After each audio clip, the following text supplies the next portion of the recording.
This is the second Methods Monday of 2026, so everyone knows it's focused on economic evaluation. And for those of you who don't know, Dr. Anna Johnson is a professor in public health sciences, one of the core members of HISPRI, and a former site director of ICS. Her research focuses on economic evaluations of healthcare programs, uncertainty in cost effectiveness analysis, decision making, resource allocation, public health, and health technologies. And her PhD is in health economics and health services.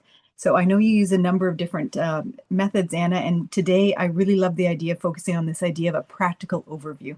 So I will hand it over to you, and we'll have lots of time at the end, and I can help monitor. Wonderful. Thank you, Catherine. It's so great to be here. I can't see everybody exactly. I'll just scroll a bit. It's always nice to see who's here, who's not, just get a sense. Anyhow, wonderful. So great to be here. Yeah, as Catherine mentioned, I'll focus on economic evaluations, and I'll focus specifically on methods and practical use of the methods, basically. I'm going to have philosophical statements peppered throughout, so bear with me, amuse me, or I'll amuse you, or some one of those. I was going to basically present the most important elements that are needed in an economic evaluation. First, I'll start with a background, which Catherine mentioned, which is why are we even doing this, just briefly, and then move into the methods. And then I'll present a little example of what I'm doing right now. You know, I always have new projects, and then I just submitted a grant, and Vedat knows. Some of you know I just submitted a grant, and so I had to figure out an economic evaluation for that. So it's very fresh in my mind. So if you're going to do that yourself, as in think about bringing in economic evaluation, I just did that myself for a fresh project. Also, Catherine, I think you mentioned we can either hold questions to the end or throughout. I really love the interactive style, so please feel free to ask any questions at any time. In particular, if you have a project you think you might be wanting to bring in economic evaluation, I invite you to think of that one project. Sometimes I find I learn best when or I learn, or I absorb, or I'm more attentive, put it that way, once I have my own example in mind. Anyway, I love talking, so I just have to keep a track of the clock so that I don't spend too long anywhere. So here we go. What's this session about? As I mentioned, I'd like to be able for you to understand that the most important elements in an economic evaluation, and then understand how to integrate that into your own study.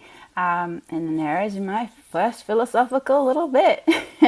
We're just gonna try and take a couple at a time. We can't solve everything at once.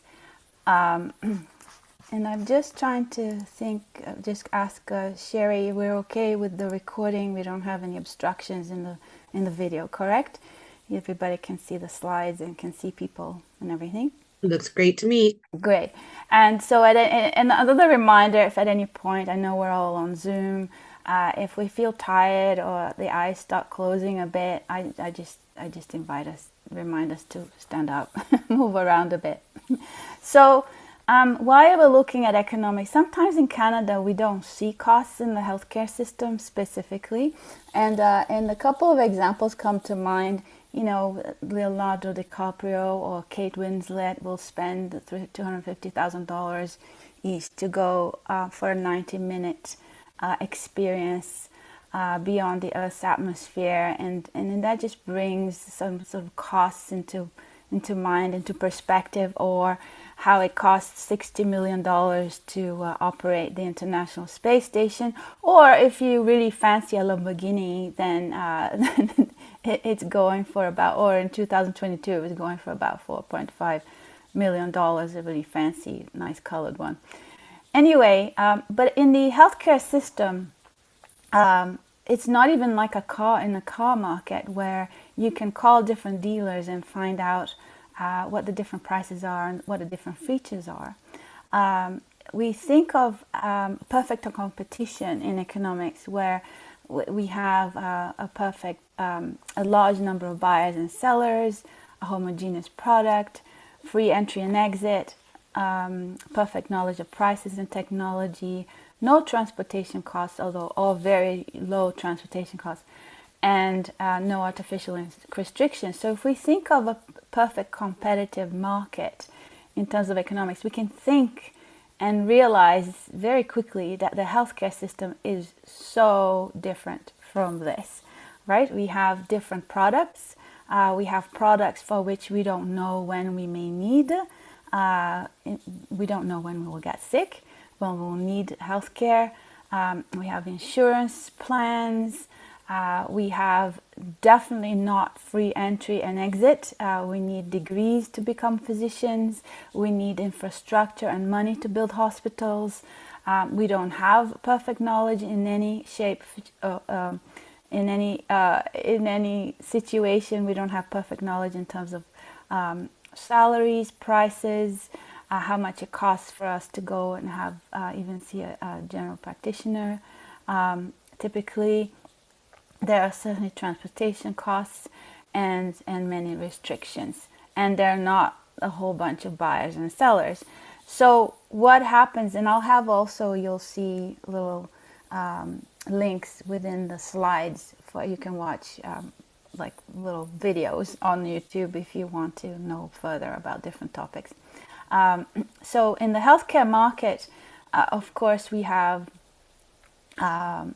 physicians who require training, as we mentioned. We have an expected demand, and we need lots of expertise. There's no clear supply and demand, right? In a market, you have, why does the Lamborghini cost $4.5 million? Because there's demand and there's little supply.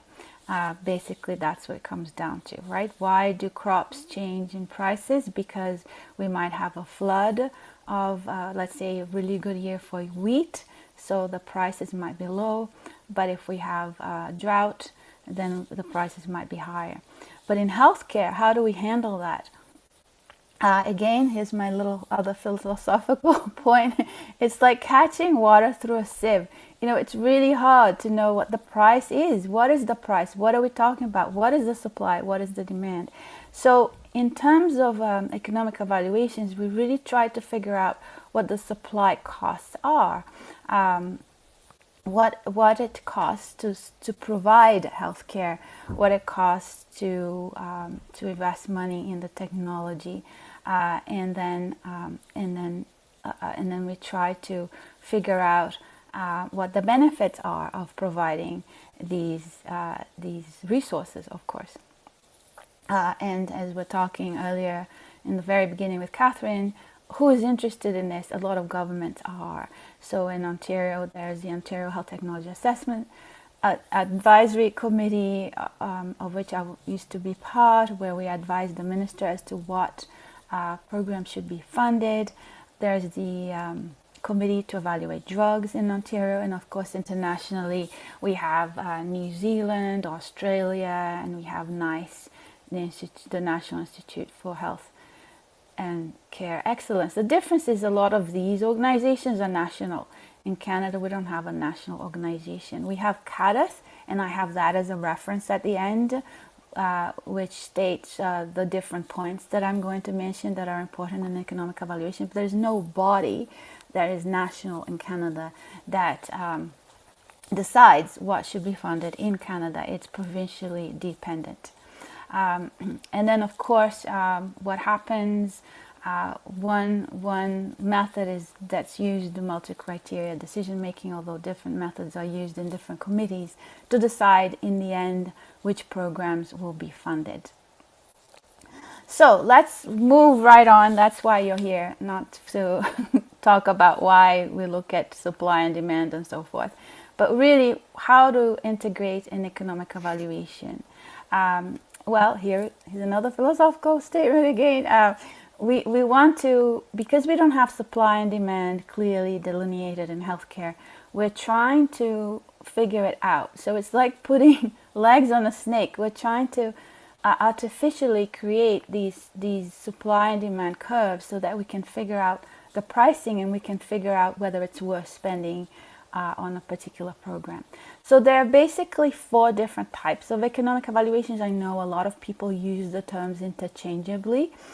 So cost benefit analysis, you'll see on the top left, that really refers to benefits being measured in terms of dollars.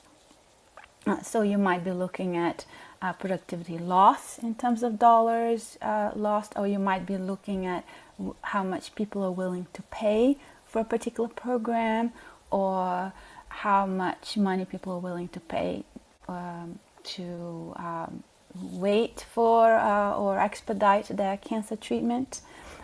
Then if we go to the right, top right, we have a cost minimization analysis, and that's when there is equivalence in the effectiveness.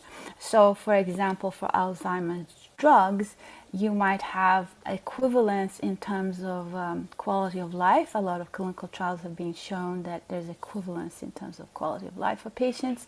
However, where you might get differences would be in the complications that people then experience. So in a cost minimization analysis, it's very rarely done because you need evidence of this equivalence in effectiveness between 2 treatments, and then the costs will be really related to complications in terms of hospitalizations and so forth. Then if we go on to the bottom right, we have a cost effectiveness analysis. That's when effectiveness is measured in terms of health units of health. So it could be an incarcerated day, cost to reduce an incarcerated day. It could be cost to reduce 1 point in a burnout scale. It could be life years saved or life years gained. And then if you go to the bottom left side of this little circle here, you get at the cost utility analysis, and that's when effectiveness is measured in terms of quality of life. So somebody might live the same number of years perhaps with a cancer drug, a new drug, but their quality of life may differ. They might be bedridden, might be vomiting. There might be also complications that may be different, so that the quality of life would differ. So they might live the same number of years, but the quality of life will be quite different. And so, as we said, earlier, another philosophical little statement. If we're just trying, it's like we're trying to send a parcel of water in the mail, and how do we get all that water into this parcel? How do we package these costs and these benefits in an economic evaluation? So here we go. There are 10 points that are really important in an economic evaluation, and these 10 points are as follows. We're going to go through each one. I'd like to pause for a moment. Are there any questions at this point, this moment? Please feel free to speak up because I can't see the screen. If not, I'll just carry on. Okay, so there are 10 different points when you're thinking about an economic evaluation. The first one is perspective, and as I said, I'm going to go through each one. An audience. So what are you going to include in your economic evaluation exactly? That's what perspective relates to. Are you going to include transportation costs that patients incur? Are you going to include child care or elder care as needed? Are you going to include productivity loss for your patients? Or are you just going to start counting your costs once the patient arrives at the hospital. So you're not going to bother about whether they traveled 2 hours to come to the hospital or whether they traveled a minute. And the perspective tells you what is going to be included in the economic evaluation. If you take the economic evaluation from the societal perspective, that means you're including all costs and benefits, regardless of who pays and who benefits. If you're taking if you're conducting the economic evaluation from the healthcare system's perspective, then you would not necessarily include transportation costs unless the healthcare system pays for the helicopter ride from Mussolini to here, for example, for radiotherapy. For comparators, and we're going to go through in detail, but I'll just give you an overview here. For comparator, we always look at, in an economic evaluation, we always look for a comparator. Otherwise, we're not looking at the next best alternative of the use of resources. And the comparator may mean doing nothing. There are usually costs associated with doing nothing because we may have complications if we wait for treatment, for example. Timing is important. So what is the intervention or program timing that you're going to be looking at versus time horizon relates to the entire study. Maybe you're following up, there's an HPV treatment or vaccination, let's say you're evaluating HPV vaccination, and you're going to be looking at until someone's age 80, but the vaccinations occur at age 12. So you might be doing some modeling. So the time horizon might be 90 years or 80 years, but the time frame might be just the length of time that it takes to deliver the vaccination program itself, and you look at those intervention costs. The year inflation adjustment refers to the currency. So who has heard, oh, the grandparents say that they bought that house for $20,000 and now it's worth, $2 million. So there is, as we know, inflation adjustment that happens. So we always want to be very careful to mention what year we're talking about, so the policymaker knows. Discounting, we're going to get into that in a little bit. It's a little more complex. It refers to rate of time preference. And then we describe the design, of course, and we catalog our outcomes, intervention costs, and then there's incremental analysis and uncertainty estimation. So I just wanted to give you a little bit of an overview, but we can go through each one in particular. Any questions so far? For the perspective, who's heard the term, the map is not a territory? I'm sure a lot of you have, and the person who coined this term originally was Alfred Korzybski, and basically the perspective, as we mentioned, refers to, are you looking at the economic evaluation from the societal perspective or the healthcare system's perspective or the hospital's perspective or the health unit's perspective? You'll only be including the costs related to that perspective for the economic evaluation, as well as the effectiveness or benefits. And there's a difference between the perspective and the audience. The perspective relates to what you'll be included in your economic evaluation. It delineates like a map, really. Are you looking at the map of Kingston or the map of Ontario? Whereas the audience relates to who will be receiving the results of the economic evaluation. So usually they're the same, but they're not necessarily the same. And maybe I'll tell you right away what my example is, so that it's not so abstract and it's not just comes at the end.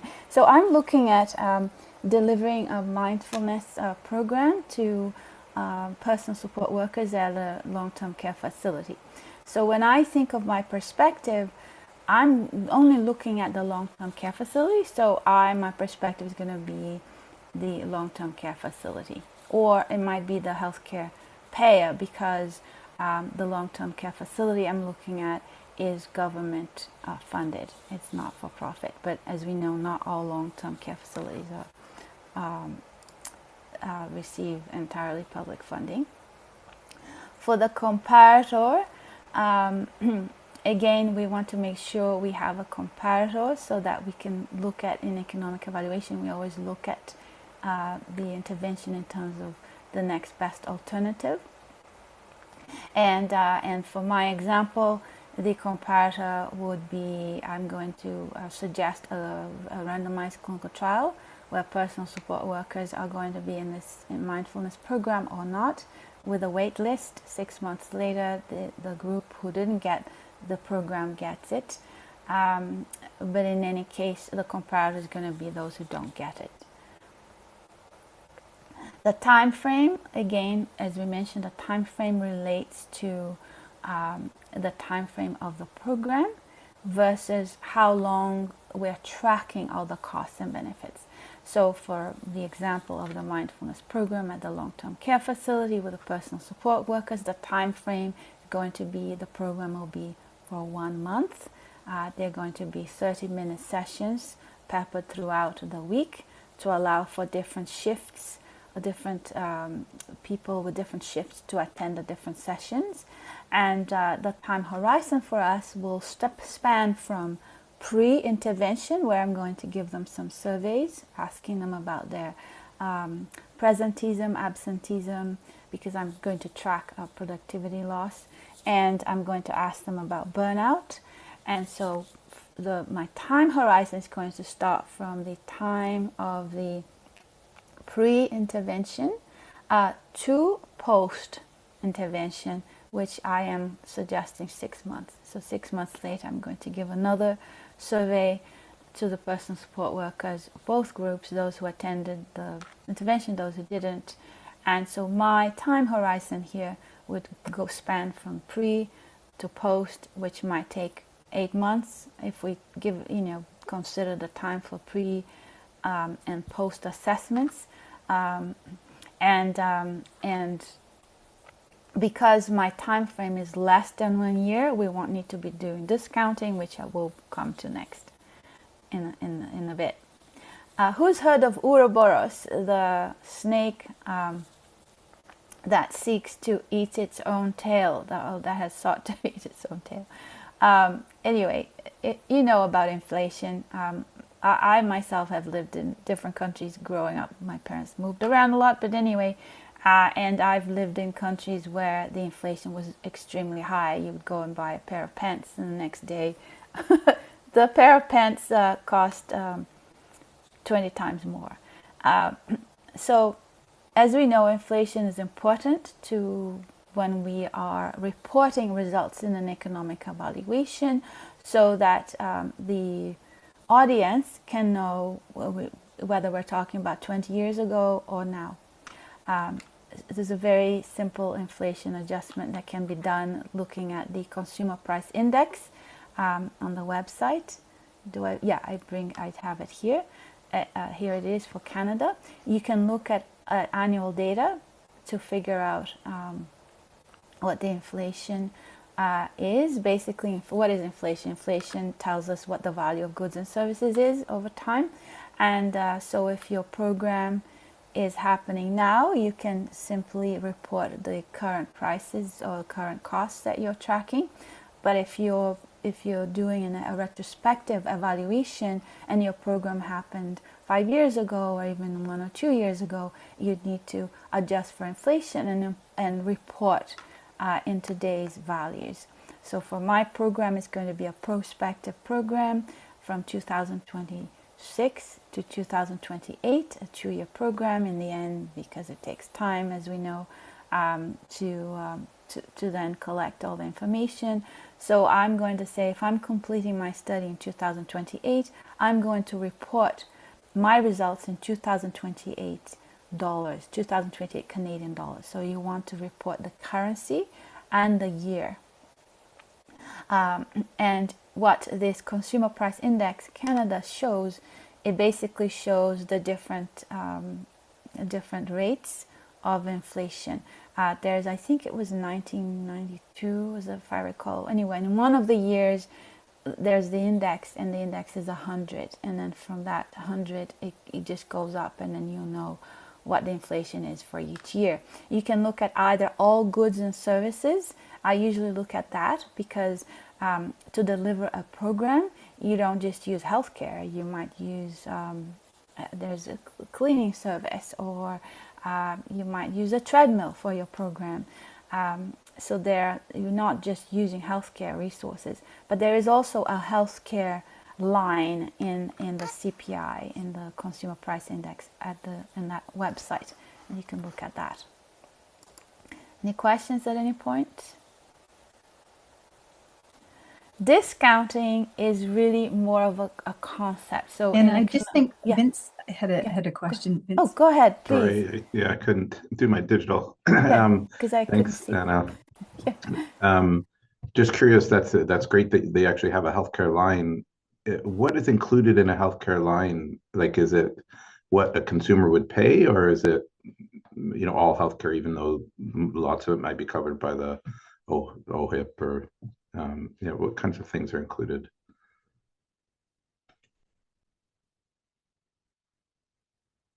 Sorry, Anna, you're just muted, I think, by mistake. Sorry about that. The healthcare line includes costs related to the provision of healthcare. So it would be the cost, any infrastructure costs, any lab costs, physician salaries, all kind of things like that. It wouldn't include, let's say, if you needed to include, as we mentioned, the price of a treadmill for your program or something like that. Does that make sense? Okay. Mm-hmm. Yeah. Thanks very much. But actually, if you even look, you can use both. Sometimes I look at both, in fact, so to track, and you can see the percentage increase in the rate is very similar between the two. They just in absolute terms they're different, but in percentage increase terms they're very similar. Thank you. Sure. Any other questions?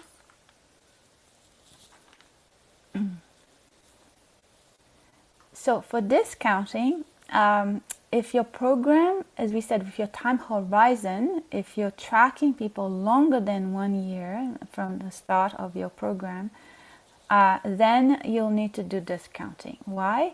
Because, if I don't have it, but if I had $1,000 in my pocket and I said today, who would want $1,000 today and who wants $1,000 20 years from now, what would you say? I think we would all almost prefer those who are risk lovers might prefer 20 years later, but those who are risk neutral, risk averse would prefer to have the $1,000 today. And so discounting refers to our preferences. So with the HPV example, when we were talking about the HPV vaccination being delivered today, and now we're tracking through modeling to see if the individual developed cancer later on, if they didn't take the vaccination, or if they did take the vaccination, we might be modeling until they are 80 or 90. And so when we conduct such an economic evaluation, anything beyond a year, we would need to then calculate those costs that are incurred 80 years from now, accounting for inflation and everything. Then once we've completed our evaluation and we know what the cost effectiveness is, cost per life year saved or cost per quality adjusted life year saved, 80 years from now, we would need to apply discounting to bring the, let's say it cost $100,000 per life year saved, we would need to bring the $100,000 80 years from now, from the future, to today's values, because because we value everything today, and that value would be lower. And that is why society tends to invest more in treatment than prevention, because we tend to value because of uncertainty, and and and um, and the idea that we just prefer to live in the now, in today. We tend to value everything now than in the future.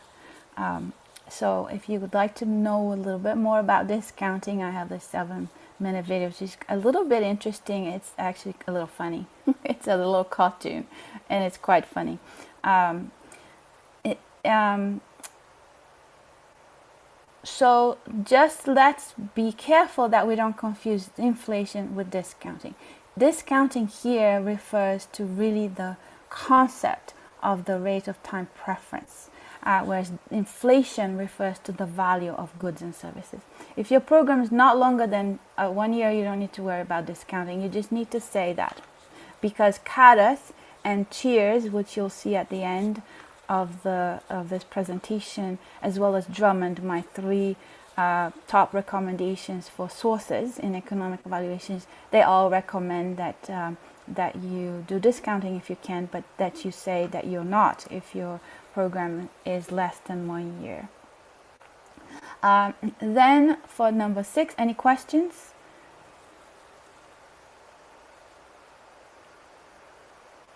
Number 6, we want to be very specific as to which type of economic evaluation study design we're using. So not only what type of economic evaluation we're using, is it a cost-benefit analysis? Remember, benefits are measured in dollars. Is it a cost-effectiveness analysis? Effectiveness is measured in terms of units of health. Or is it cost-utility analysis, where effectiveness is measured in terms of quality of life? So which one are you using? Usually you wouldn't be using cost minimization analysis, because it's hard to prove exact equivalence in outcomes. We mentioned that before. So you would mention which type of economic evaluation. For the example that I gave you, the mindfulness program at the long-term care facility for personal support workers, I am proposing 2 of the 3 types of economic evaluations. I'm proposing in a cost effectiveness analysis. So I'm going to look at cost per unit of burnout reduction as a result. I hope it's a reduction as a result of the intervention. And I'm also going to be conducting a cost benefit analysis, because I'm going to be measuring productivity loss in terms of presenteeism and absenteeism. I'm going to ask the personal support workers to fill out surveys before and after the program with follow-up periods. So that speaks to the type of economic evaluation that I'm using. For the next half of this point, I want to talk about the design. So the design I mentioned before is going to be a randomized controlled trial with a wait list 6 months later, and it's going to be prospective. So here I talk about, of course, you might have a retrospective study, you might have an observational study, and you might have a quasi-experimental design. You might even be using modeling, or you might be using literature review. You might be using a combination of those different methods. So you want to be very specific about which method you're using. And then I just have here some details on if you're doing a retrospective study, you just remember to apply inflation. If you're going forward in time, and you're going beyond 1 year, you need to apply discounting. And of course, there are the different types of economic evaluation design that one can use. For outcomes, as we mentioned, it depends on the type of economic evaluation you're using. So you might be using cost-benefit analysis, so your outcomes will be in terms of dollars. So how are you measuring those dollars? Is it maybe you're devising a willingness to pay survey where you're asking individuals how much they're willing to pay, and we mentioned that as an example earlier. How much are they willing to pay to not wait for cancer treatment or something like that, or you might be looking at productivity loss, or if you were conducting economic evaluation in terms of cost effectiveness analysis, then you'll have your health units of measure. So you might be looking at life years saved, or incarceration days reduced, or burnout reduction, or stress reduction. And if you're looking at cost utility analysis, you'll be measuring your outcomes in terms of quality of life. In terms of quality of life, there are various surveys that you can use that are have been validated and that are reliable. I don't have them on the slide, but I'll tell them to you. Maybe you are familiar with some of them. One of them is the Health Utilities Index, HUI, HUI, and that was developed by McMaster University. If you have a student project, you can probably get that for free and use that for your quality of life study. There are many different ones. There's EuroQual as well. That one is used a lot for cancer programs. There's also an SF36 or SF6. That is a good one as well.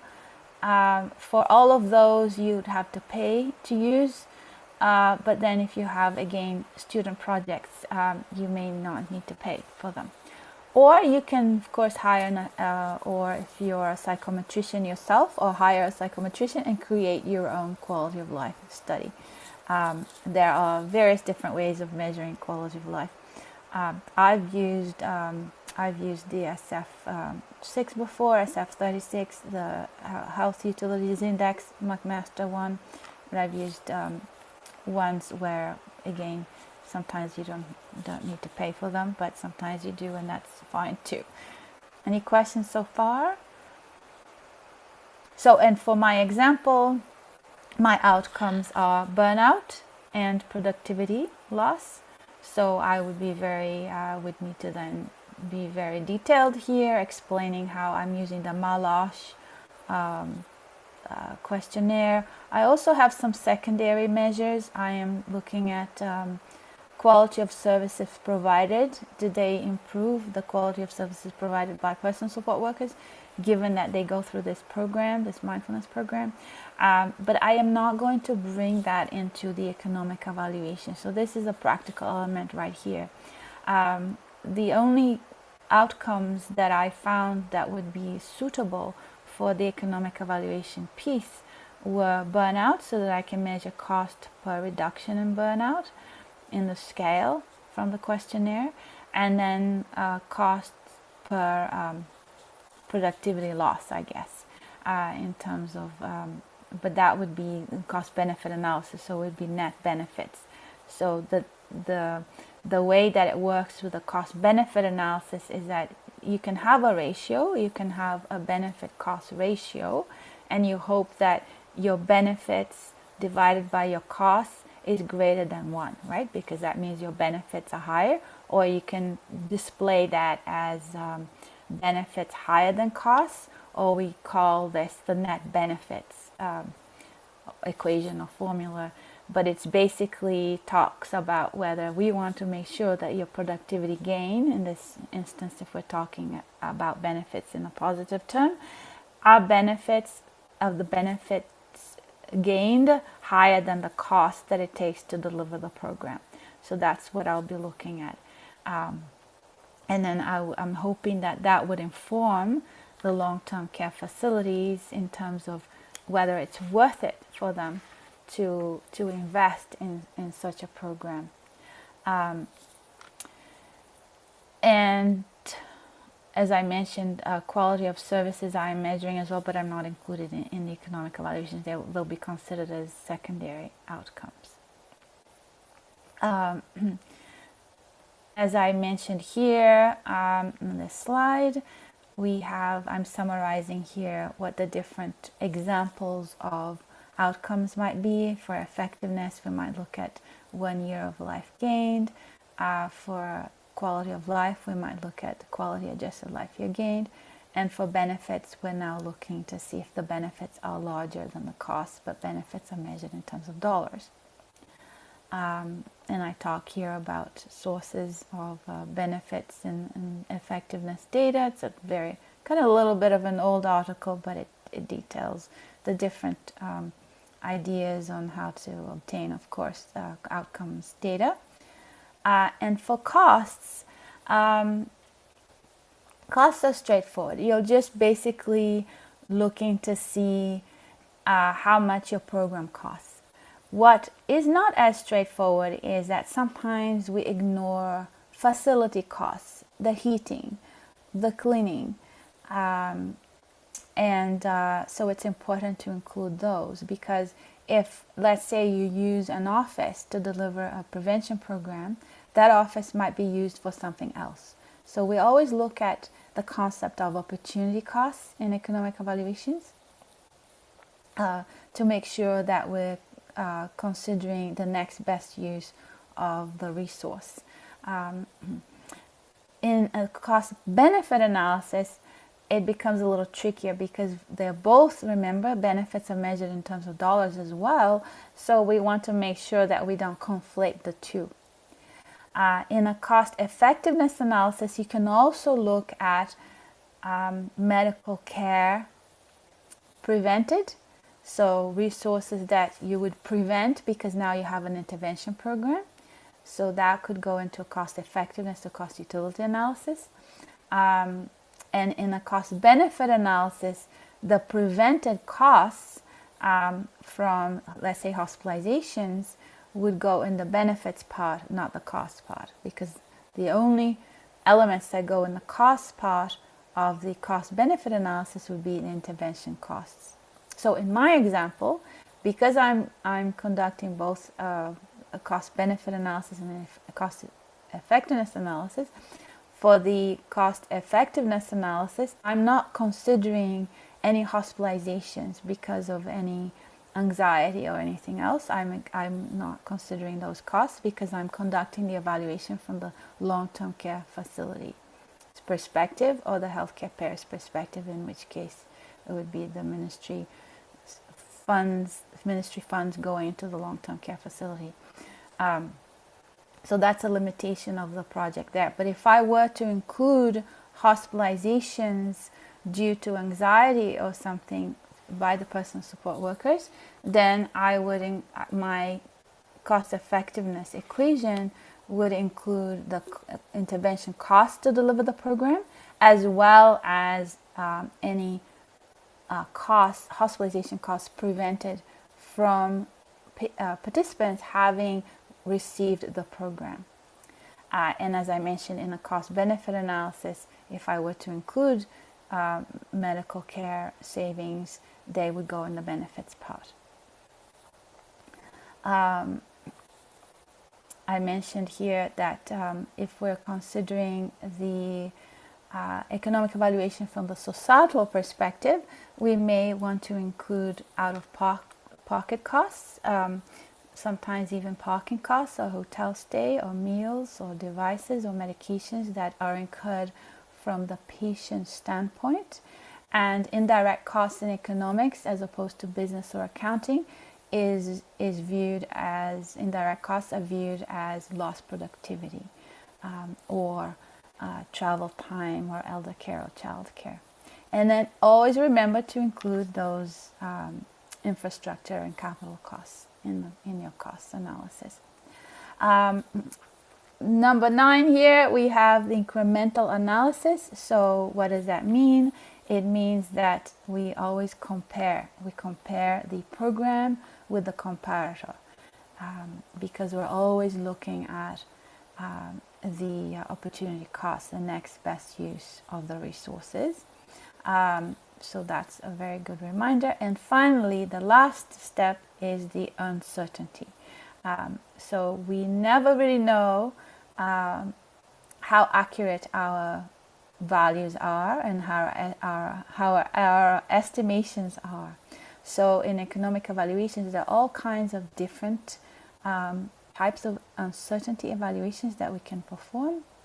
And the simplest ones are the sensitivity analysis, deterministic sensitivity analysis. Basically, it's when you vary one parameter at a time. So, for example, if I'm going to track, for my example, I'm going to track how many people attended these sessions, these mindfulness sessions, and I'm going to look at the average number of people who attended, let's say, sessions in one given week. And then a sensitivity analysis that I might conduct would be, I'm going to change that value. I'm going to say, let's say if 20 people attended each session per week, what if 25 people attended? I would have known the cost per person for attending because I would have calculated the intervention costs and then divided by the 20, the average.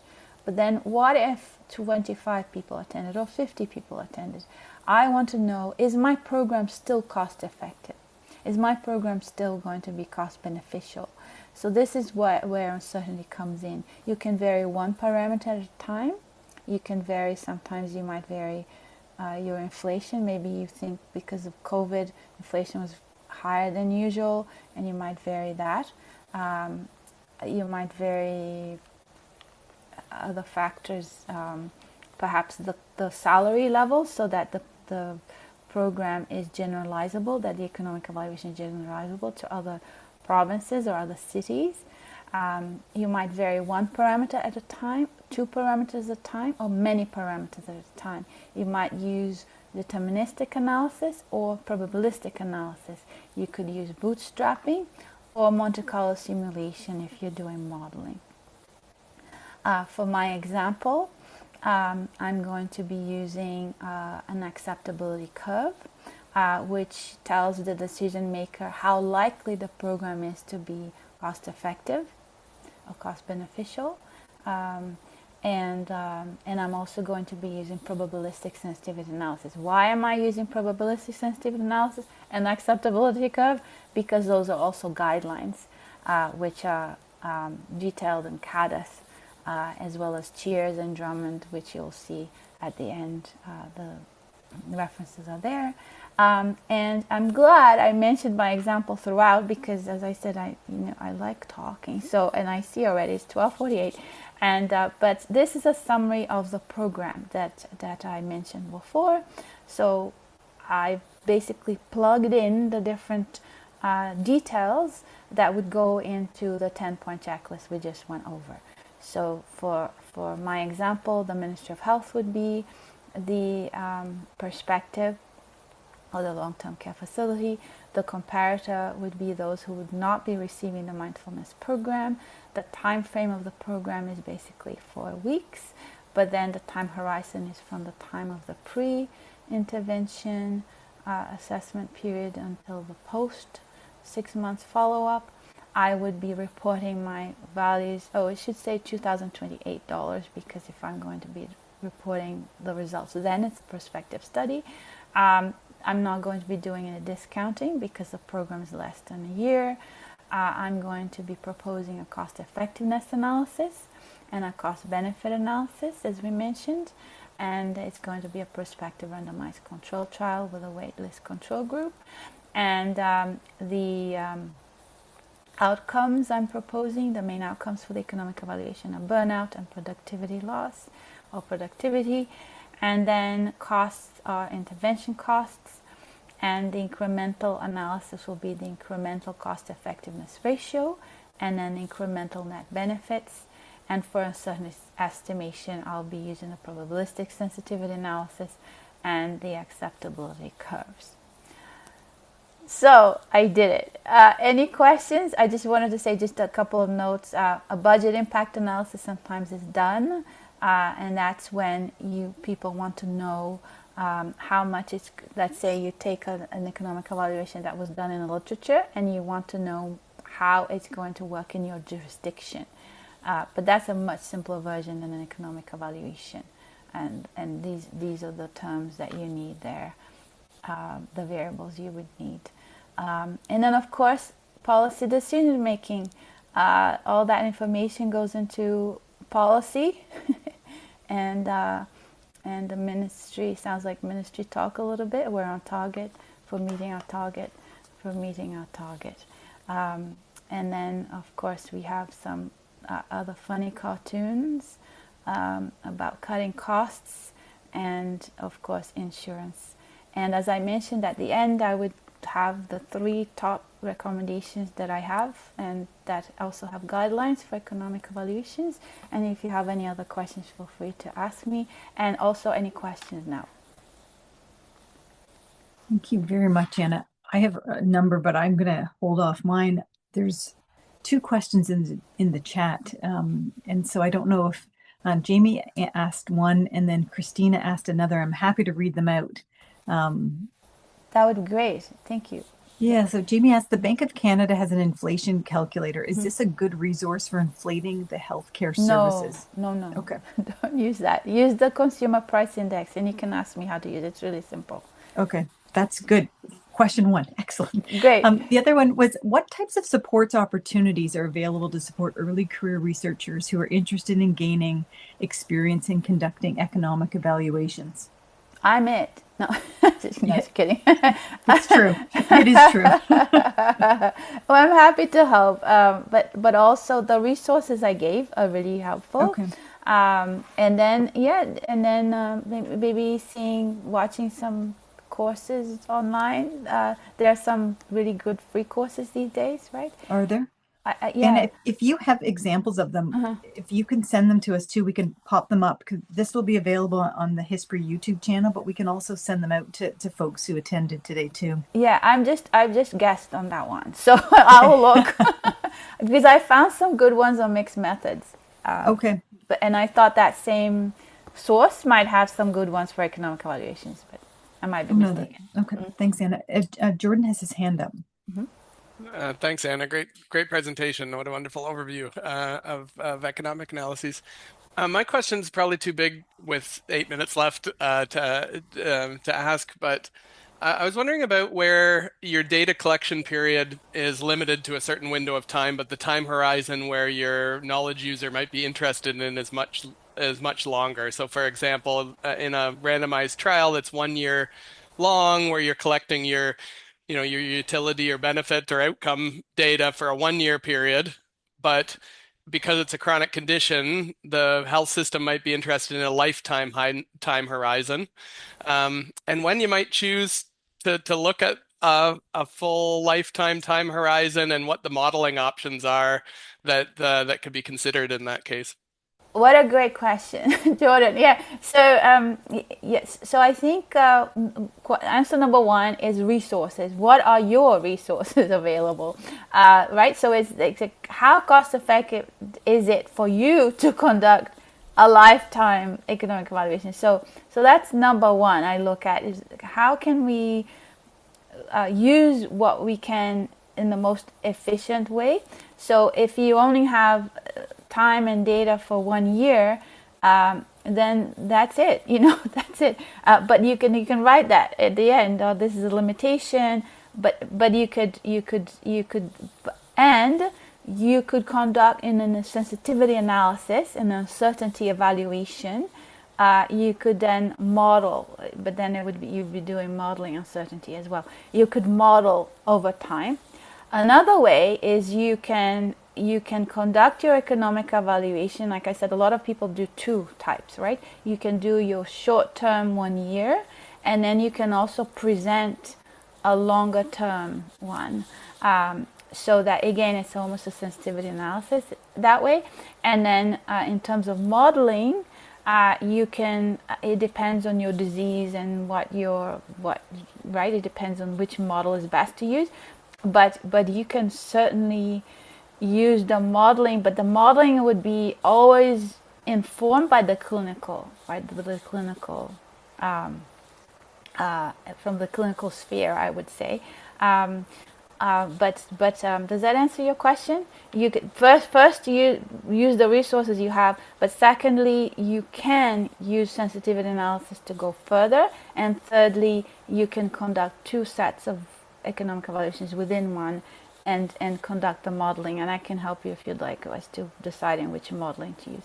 Sounds like a wonderful follow-up conversation. Thanks, Anna. That's great. Okay, great. Thanks, Anna, for that. And I'm just going to see if anyone else has their hand up.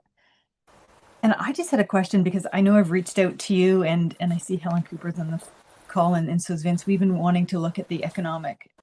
We think the cost benefit, now that you've gone through the different four, I think it's the cost benefit of looking at upstream interventions for older people in the community. And I was going to ask you, you included cost benefit and cost effectiveness. Do you typically have multiple lenses when you conduct the analysis? No. Like, do you typically add multiple different approaches? No, you don't. The reason why I did it with the two lenses is because I was applying for a SHIRK. I'll be totally honest. And SHIRK, they don't want emphasis. They don't want emphasis in health. Right. I had Right. my idea all along was to look at productivity and Right. presenteeism and absenteeism, but not so much productivity, actually more presenteeism, absenteeism. But because SHIRK has that focus, and I'm not going to give up health, so so I kept. That's why for this grant, I put in these two. If it were a CIHR grant, I wouldn't have put in a cost benefit analysis. Probably, I wouldn't have thought of it. I would have just done a cost effectiveness analysis, but I would have included quality of life in there. Okay, interesting. Thank you for that. Yes. I just got way more questions after. We'll follow up specifically. Thank you. Yeah, I don't know if anyone has any final questions. I just want to say thank you, Anna. I think it's such a black box for a lot of us, and I feel like all the policy and decision makers are requesting, what's the cost benefit, what's the cost effectiveness, and just even understand the basic terms that we're trying to answer, let alone the complexities, which, as you talk about the details of your study, you can see, I know you've just given us like the intro, and that if we do have questions, clearly we need to connect with you for some more fulsome conversation. So thank you for sharing this with us, just to even get our sort of selves up to speed in terms of the questions that we need to ask. Oh, it's totally my pleasure, Catherine. And I think, to your question, I think you also have a really great question in that, I think if we're thinking about doing economic evaluation, we want to think about the outcome, how measurable the outcome is. Remember how I have another outcome in there, the quality of services provided, but I'm not including that in the economic evaluation because I wouldn't even know how to interpret that. Cost per quality of services provided, what, So I would start there. What is the main outcome? And then how would you say that to a policymaker? Cost per what? Yeah, no, I can see like this has to be planned from the very beginning to make sure that you've got all the data aligned for the future analysis. Thank you very much for this. And Mira, you've asked if the slides can be shared. So we actually have a video recording of this, so it'll be up on the YouTube. Marianne's actually going to be doing a newsletter on this talk too, so will be shared broadly as well. Thank you so much, Anna, and thank you everyone for coming on a Monday. Pleasure. Wonderful to be here. Thanks for inviting me. Bye, everyone. Thanks, Anna. Bye, everyone.